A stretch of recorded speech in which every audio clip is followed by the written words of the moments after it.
మెదక్ జిల్లా రామాయంపేటలోని శ్రీ పద్మావతి గోదాదేవి సమేత వెంకటేశ్వర స్వామి ఆలయంలో ధనుర్మాస ఉత్సవాలు అంగరంగ వైభవంగా కొనసాగుతున్నాయి. కాగా రెండో రోజు స్వామివారికి వేద పండితులు మరియు ఆలయ కమిటీ సభ్యుల ఆధ్వర్యంలో పల్లకి సేవ, పాశుర నివేదనము తదితర పూజా కార్యక్రమాలు నిర్వహించారు. ఈ సందర్భంగా రామాయంపేటకు చెందిన తోడుపునూరి ఆంజనేయులు స్వామివారి దశావతార సెట్ను అందజేయడం జరిగింది.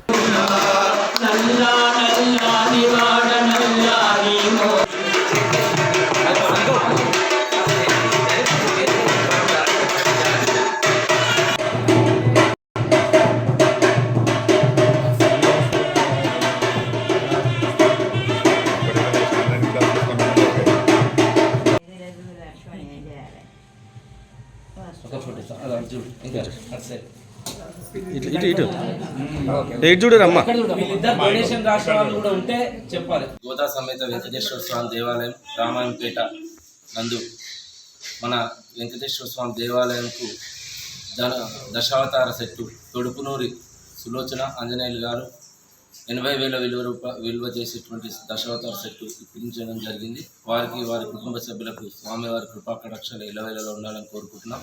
అదే కాకుండా సుధాం, సతీష్, స్వాతి దంపతులు మనోజ్ రోలెన్స్ వారు 30,000 విలువ చేసే అలంకరణ సామాన్ హస్తములు, పాదములు స్వామివారికి పంచలోహ హస్తములు, పాదములు సమర్పించారు. వారికి వారి కుటుంబ సభ్యులకు స్వామివారి కృపా కటాక్షాలు ఎల్లవేళలో ఉండాలని కోరుకుంటున్నాం.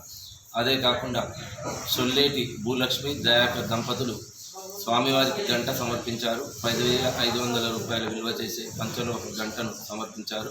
వారికి వారి కుటుంబ సభ్యులకు స్వామివారి కృపా కటాక్షాలు ఎల్లవేళలా ఉండాలని కోరుకుంటున్నాం. అదే కాకుండా గంప వెంకటేశం రమాదేవి హైదరాబాద్ వాస్తవ్యులు 7,000 విలువ చేసే గదా గంటని సమర్పించారు. వారికి వారి కుటుంబ సభ్యులకు స్వామివారి కృపా కటాక్షాలు ఎల్లవేళలా ఉండాలని కోరుకుంటున్నాం. అదే కాకుండా ఆలయ అభివృద్ధికి అందరూ తోడ్పడినందుకు స్వామివారి కృపా కటాక్షాలు ఎల్లవేళలా ఉండాలని కోరుకుంటూ జై శ్రీమన్నారాయణ. జై శ్రీమన్నారాయణ. మరిన్ని అప్డేట్స్ కోసం మా ఛానల్ని సబ్స్క్రైబ్ చేయండి.